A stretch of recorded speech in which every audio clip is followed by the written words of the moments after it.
함께 그렇게 한번 인사하고 하나님의 말씀을 듣기를 원합니다. 우리 함께 주님을 본받읍시다 라고 한번 인사하기를 원합니다. 함께 주님을 본받는 우리의 삶이 되기를 원합니다. 오늘은 본문을 중심으로 함께 나를 본받으라 라는 제목으로 하나님의 말씀을 나누기를 원합니다.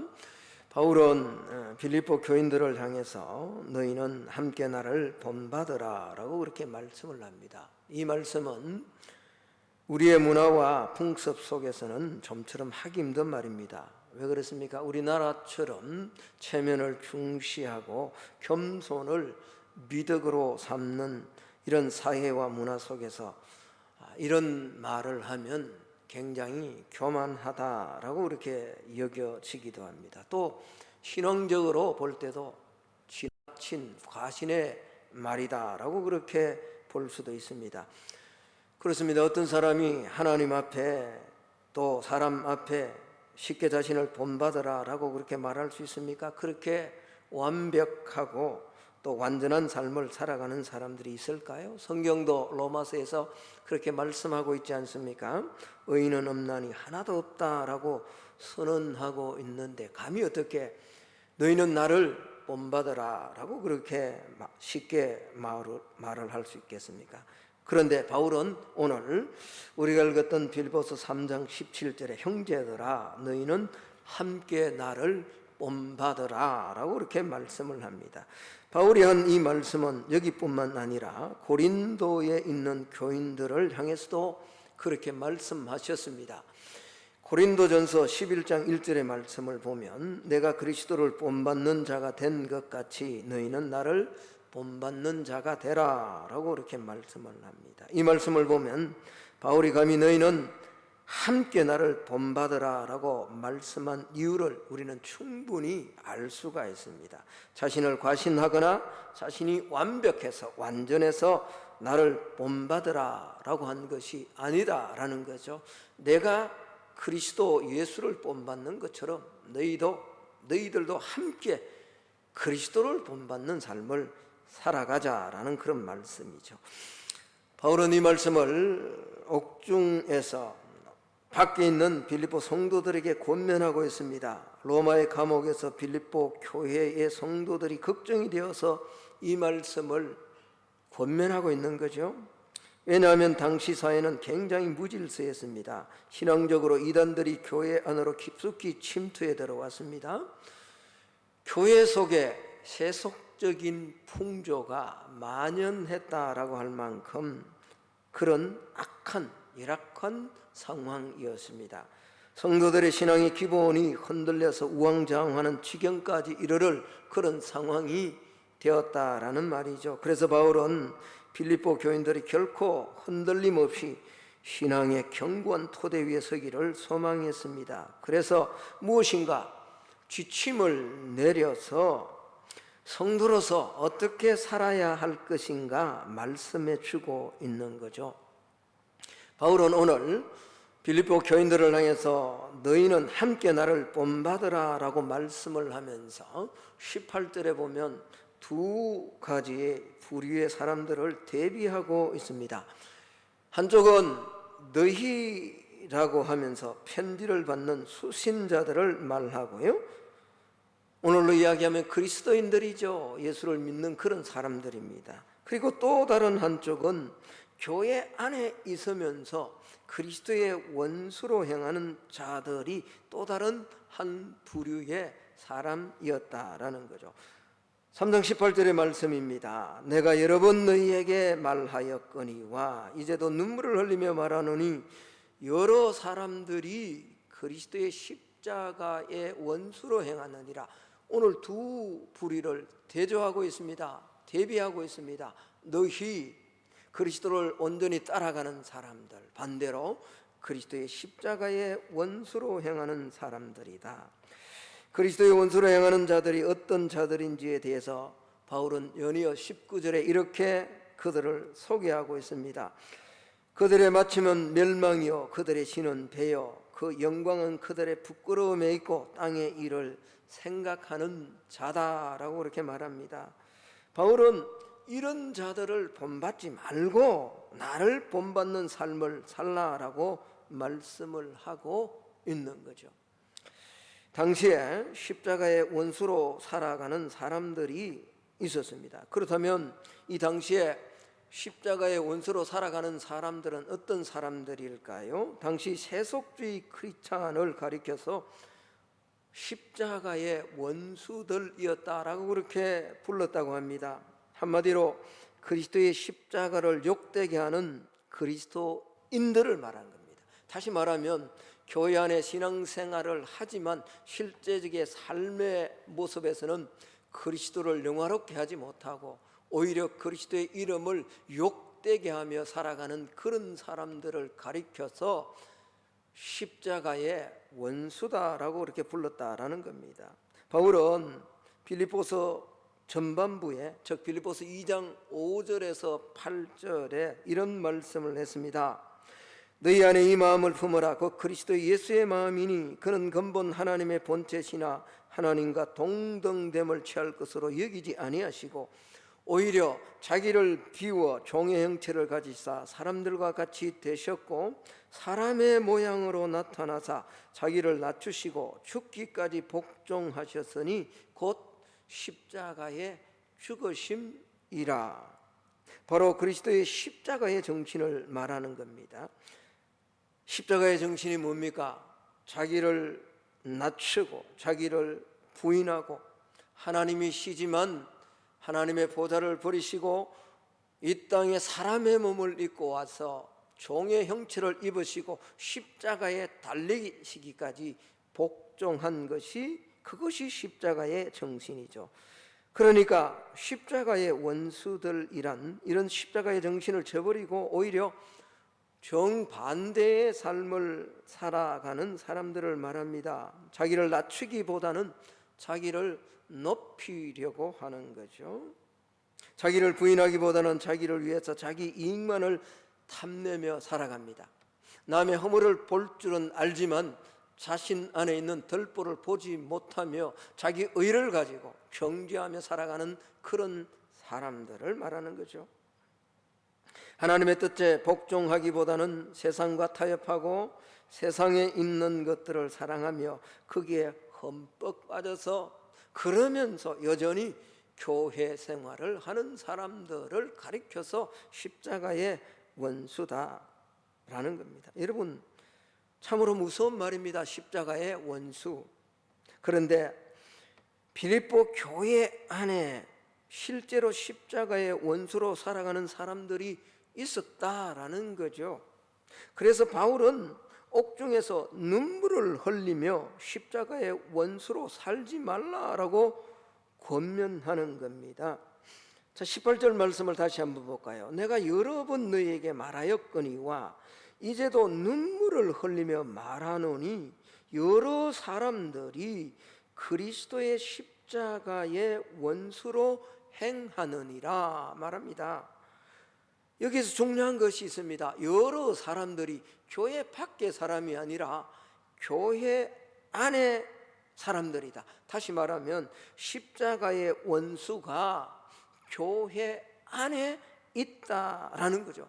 교회 안에 있었다라는 겁니다. 빌립보 교회 안에 있었다라는 겁니다. 아니, 그때도 있었고 지금도 여전히 있다라는 겁니다.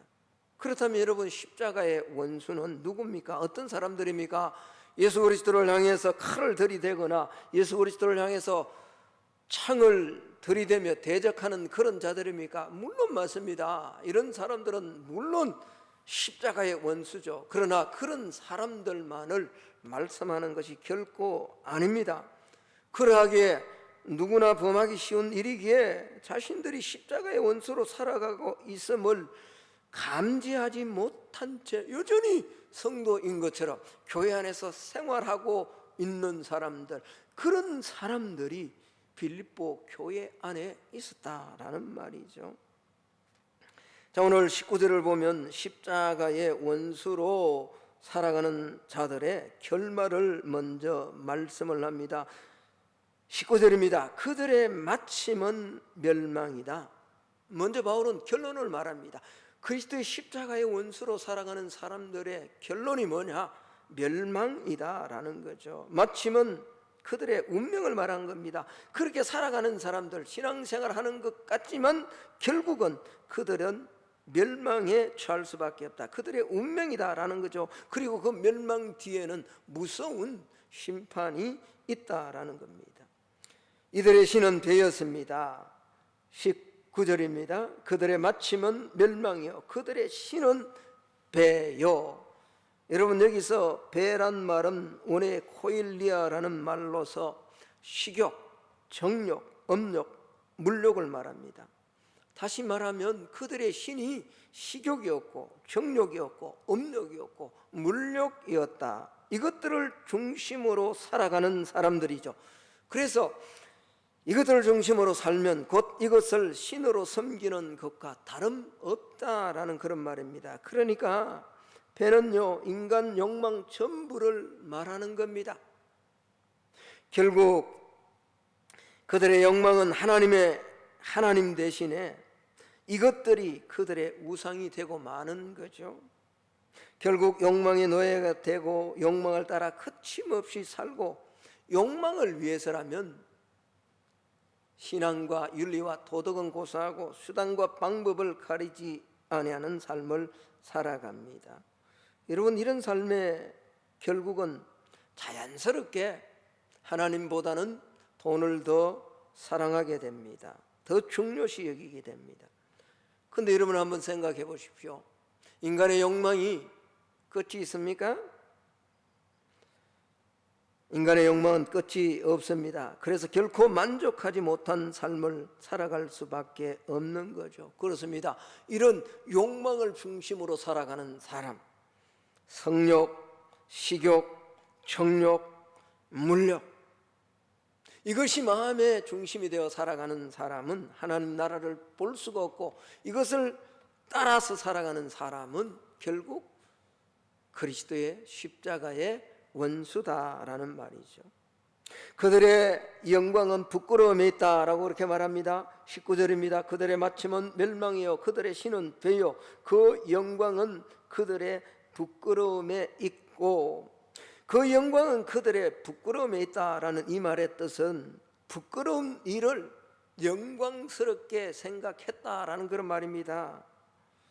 여러분, 비도덕적이고 반인륜적인 것임에도 불구하고 그걸 영광스럽게 생각한다라는 말이죠. 그렇습니다. 말세가 되면 파렴치한 일을 하면서도 털 것만큼도 양심의 가책을 느끼지 않습니다.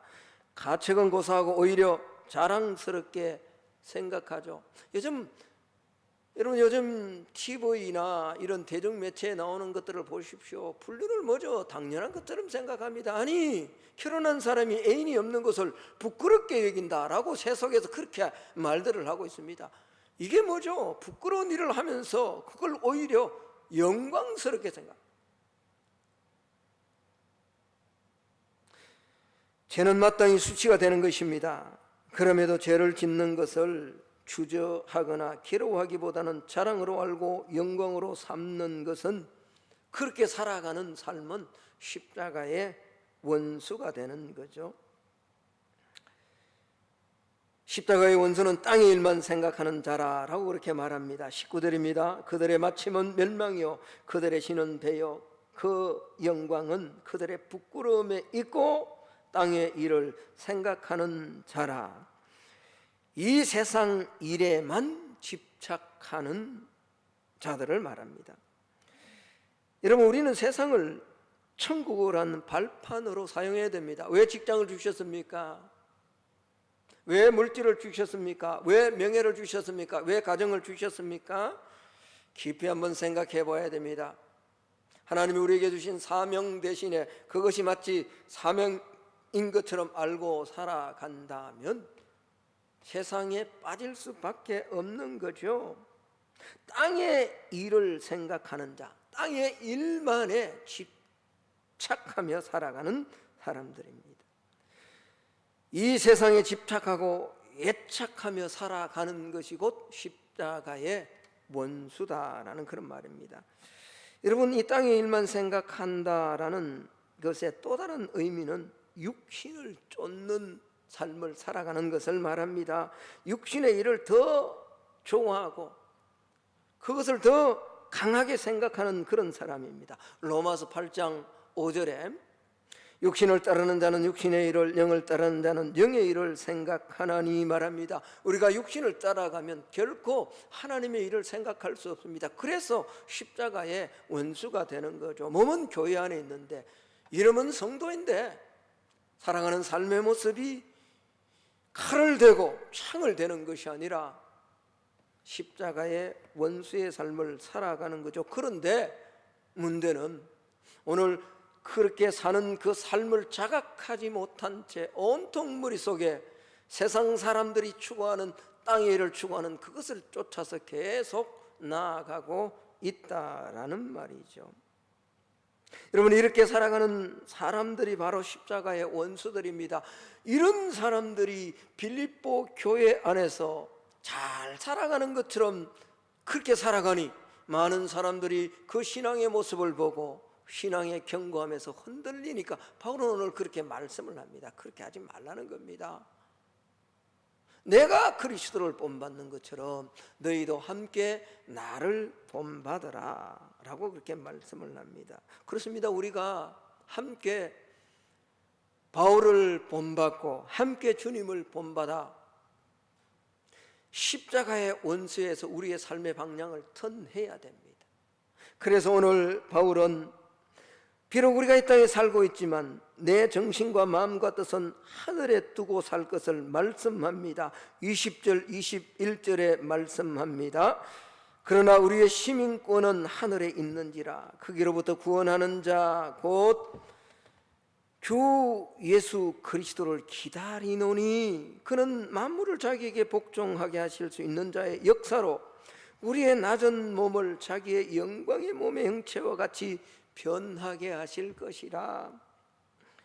그렇지 않습니까? 저와 여러분의 시민권이 하늘에 있습니다. 이 사실을 놓치지 말고 하늘로부터 구원하시는 자 주 예수를 기다리는 삶을 살아가야 된다라는 거죠. 이 썩을 몸이 영광의 부활의 몸으로, 완전한 부활의 몸으로 변화될 그날을 소망하면서 이 땅에 십자가의 원수가 아니라 그리스도를 본받는 자의 삶을 살아가야 된다라고 말합니다. 바울은 눈물을 흘리며 여러 번 권면했습니다. 왜 그렇습니까? 빌립보 교회 안에 십자가의 원수로 살아가는 사람들이 많았기 때문입니다. 십자가의 원수로 살아가는 교인들을 바라보면서 믿음이 흔들리는 교인들도 있었습니다. 그렇다면 여러분, 우리가 살아가는 이 시대 저와 여러분의 신앙은 어떤 신앙입니까? 저는 이번 한 주간 격리되어 있으면서 많은 걸 생각했습니다. 나의 관심은 무엇인가? 나의 중심은 무엇인가? 또다시 한번 하나님을 바라볼 수 있도록 내 말씀에 타협은 없었는가? 성도들의 눈치는 보지 않았는가? 여러 것 생각하게 하셨습니다. 여러분, 하나님이 하신 일에는 어떤 것도 오점이 없습니다. 로마서 8장 28절의 말씀처럼 하나님을 사랑하는 자 곧 그 뜻대로 부르심을 입은 자들에게는 모든 것이 합력하여 선을 이루시는 분이 우리 하나님이십니다. 어떤 질병에 걸리든지 어떤 사업에 난관이 오든지 반드시 하나님의 선한 뜻을 위해서 우리에게 허락해 주시는 겁니다. 목사인 제게 허락하신 이유는 또 다른 하나님의 뜻을 보여주시기 위함이었다라고 생각합니다. 여러분, 우리가 깊이 한번 생각해 봐야 됩니다. 나는 성만교회 교인으로 삶을 살아가기 때문에 나는 전혀 십자가의 원수가 아니다. 착각입니다. 절대로 그렇지 않습니다. 오늘 주신 말씀을 깊이 한번 생각해 보면서 혹 저와 여러분 안에 오늘 이 19절에 있는 말씀에 해당되는 부분들이 있다면 바울이 눈물을 흘리며 여러분 눈물을 흘리며 권면했던 것처럼 저도 저와 여러분에게 권면합니다. 우리의 삶을 다시 한번 그리스도를 본받는 삶으로 살아내는 성만의 성도들이 꼭 될 수 있기를 예수님 이름으로 축복합니다. 한 주간 우리 모두 바울을 본받아 천국의 시민권자로 주님과 동행하며 주님 앞에 기쁨을 드리는 삶을 살아내는 우리 성만의 모든 성도들이 다 될 수 있기를 예수님 이름으로 축복합니다. 자, 이제 우리 하나님 앞에 헌금하는